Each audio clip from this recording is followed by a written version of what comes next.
Morning भइसक्यो 2 बजिसक्यो हङकङको 2 बजे चाहिँ हामी पार्कमा बसेछौँ फुपूको कामबाट आएर बिचरा भरिसँग भेट्दैन र थ्याङ्क यू सो मच फुपू र रामसँग जानु फुपू तपाईँ हेर्दा निन्द्राले त्यस्तो भएको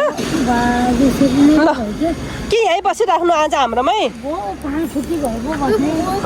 भोलि यहीँबाट काममा गयो हुन्छ त म स्लिप भएर फुपू भए त हुँदैन हुन्छ लुङ्गी लाएर होला नि आची कहिले मोटो हुन्छ कहिले दुब्लो स्लिम भएको हो र अरे फुपूले फेरि हेर्नु न लुङ्गी लाएर हो क्या फुपू तिमीले नमबुद्ध धर्म सेन्टरमा टुलकुरीमा चाहिँ दर्शन गरेको अनि छ्याक गरेको प्रतिमा गुरुङले आफ्नो रिमर शेखसँग दर्शन गर्दै हुनुहुन्छ प्रतिमा ढिले Hi guys, नमस्ते सबैजनालाई welcome back to my channel अहिले न्यू भ्लगमा यहाँलाई फेरि पनि स्वागत गर्न चाहन्छु तपाईँहरूले थाहा नै पाइसक्नुभयो होला मैले कालिम्पोङमा अपेक्षा गर्दैछु भनेर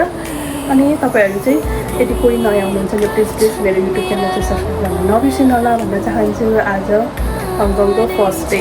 लाइक अप्रिलको 26 सन्डे अनि म चाहिँ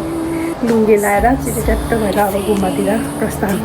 गर्न लागेको गुम्बा जान लागेको है साथीहरू यही छ बुद्ध जयन्तीको पूजामा आएको अब भ्लग त अलिक पछि नै अपलोड हुन्छ होला त्यही भएर डेटहरू सबै भनेको मैले किनभने एडिट गर्ने फुर्सद पनि छैन मेरो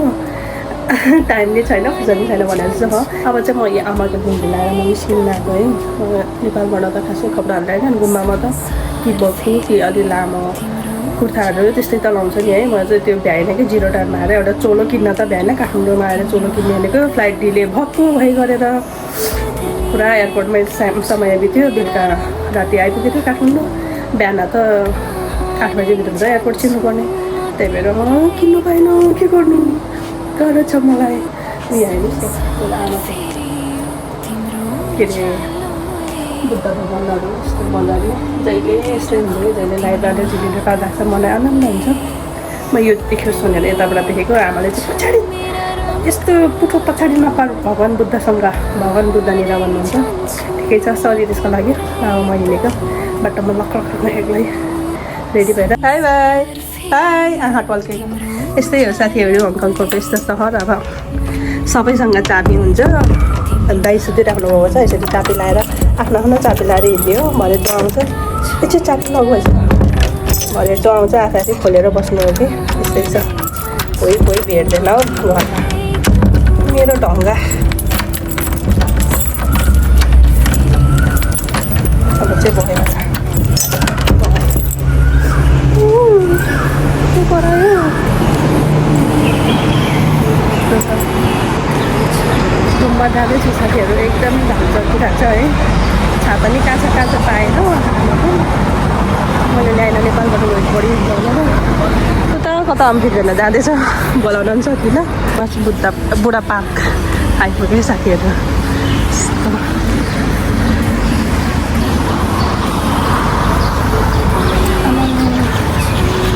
त्यही देख्यो आमाको चप्पल सानो भएर खुट्टा पनि नपस्यो पुरा दुखिरहेको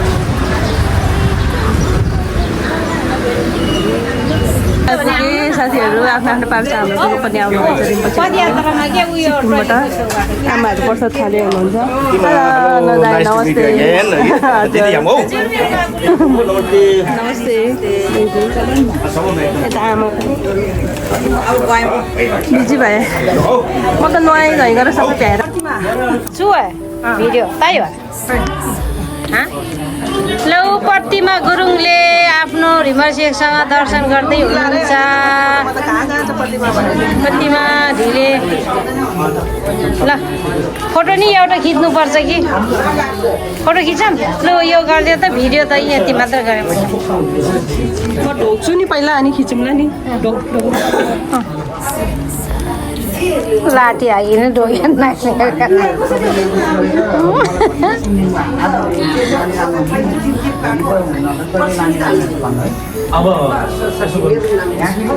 प्रतिमाले नमबुद्ध धर्म सेन्टरमा टुलकुरीमा चाहिँ दर्शन गरेको अनि छ्याक गरेको गुम्बामा पूजा चल्दैछ साथीहरू गुरु आनिलाहरू कति धेरै हुनुहुन्छ बुद्ध जयन्तीको पूजा आजदेखि सुरु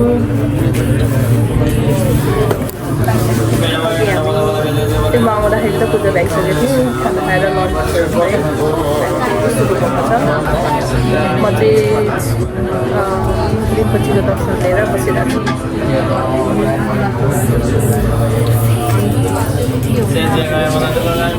अहिले हङकङको 12:30 भएको छ हेर्नु न हङकङको मान्छेहरू रातभरि नसुतिकन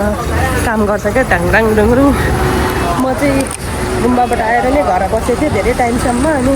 फुपूलाई भेट्न जान्ला फुपू चाहिँ मलाई भेट्ने रे भर्खर कामबाट आउँदै हुनुहुन्छ अरे त्यसैले बिचरा फुपू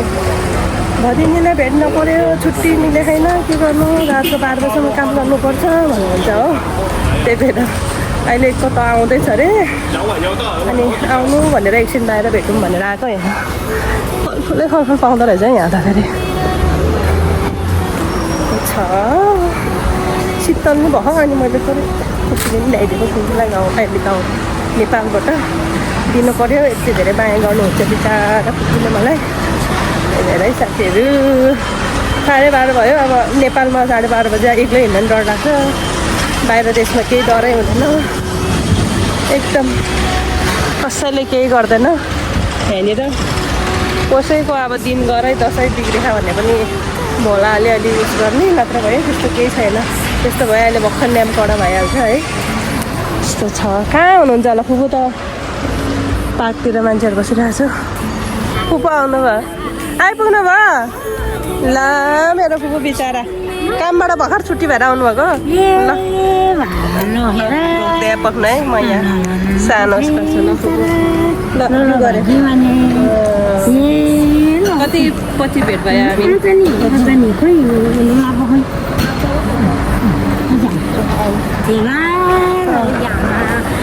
सिलिम भएर फुपू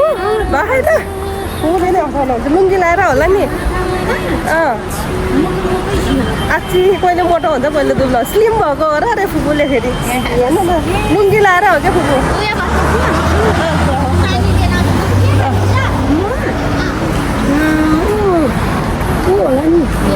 मेरो फुपू बाई बाई फुपू भेट्यो खुसी लाग्यो मेरो फुपू थाक्नु भयो कामबाट आएर बिचरा 12 बजी आएर भदिनीसँग भेट्यो भनेर यता आउनु त फुपू बिचरा मेरो यहाँ सबै हो केही नै हुन्न ल अब गुड नाइट गर्नु सक्यो गुड मर्निङ भइसक्यो 2 बजिसक्यो हङकङको 2 बजे चाहिँ यहाँ हामी पार्कमा बसेको छौँ फुपूको कामबाट आएर बिचरा भदिनीसँग भेट्यो भनेर थ्याङ्क यू सो मच फुपू ल रामसँग जानु है फुपू तपाईँ हेर्दा निन्द्राले त्यस्तो भएको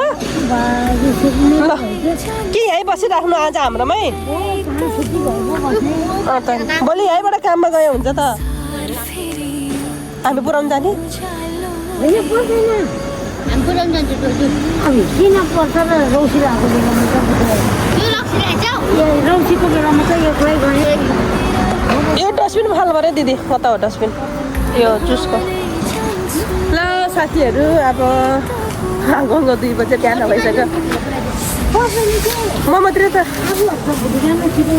जान सक्नुहुन्छ फुपू यहाँको मान्छेले यसरी काम गर्छ यस्तो छ कि हाम्रो नेपालमा त काम गर्दैन नि त हो यहाँको मान्छेहरू न बिचरा भर्खरको केटा छ राति 2 बजीसम्म काम गर्दैछ ल बाई गर्नुहोस् यहाँ भदिनीको भ्लगमा बाई गर्नुहोस्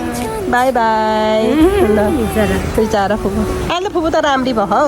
मोटाउनु भइछ ठिक्कको भयो राम्रोसँग जानु है फुपू आफै तपाईँ निदाउनुहुन्छ कि बाटोतिरै हो ल राम्रोसँग जानु त नि भोलि पनि जाऊँ भनेको यहीँ बसेर यहाँनिर छ त फेरि फोहोर त फुपूले खानुभएको हो फुपूले खानु यो जुस के हो त नि ए नरिवलको पानीको यो ल बाई बाई फुपू मेरो फुपू ल बाई राम्रोसँग जानु है ल अब म र दिदी पनि घरतर्फ लाग्यौँ अब पार्कमा शीतल भइरहेको थियो यस्तो काम गरेको अहिले चाहिँ हामी घर आइसक्यौँ फुपू पनि हाम्रो घर आइसक्यौँ भन्दाखेरि चाहिँ बिहानै काममा जानुपर्छ कति दिन म घरै जान्छु भन्नुभयो फुपूको चाहिँ घर मङककतिर रहेछ अलिक टाढै पर्छ हिँड्दै जानुहुन्छ बिचरा जानुभयो अनि ल कति बेला म चाहिँ घर आइसकेँ अब यहाँ भ्लगिङ गर्छ एकदम गर्ने छ 2 बजिसक्यो अब फ्रेस नुहाइधुवाइ गरेर यताउता 3 बज्छ होला भाइ गड हङकङ आएपछि सुत्ने टाइम यस्तै हो यही छ। अनि आजको दिन रमाइलो नै भयो। गुम्बामा पुरै भिडियो बनाउनु पाएन, मेरो फोन चार्ज सकिएको थियो कि हामी त्यहाँ खाजासाजा यसो पास गर्ने खाजागुरुहरूलाई दिने अनि आउने पाहुनाहरूलाई दिने यता कामहरू गऱ्यौँ, तर त्यो पुरै मैले रेकर्ड गर्न पाइनँ, त्यसो भने सरी। अनि सानो क्लिप मैले भ्लगमा ल्याउन सकेँ, थोरै मात्रै। अब यहीँ भ्लगिङ गर्छु। रमजानको फर्स्ट डे यस्तै नै भयो। Thanks for watching, see you next vlog, love you all, by.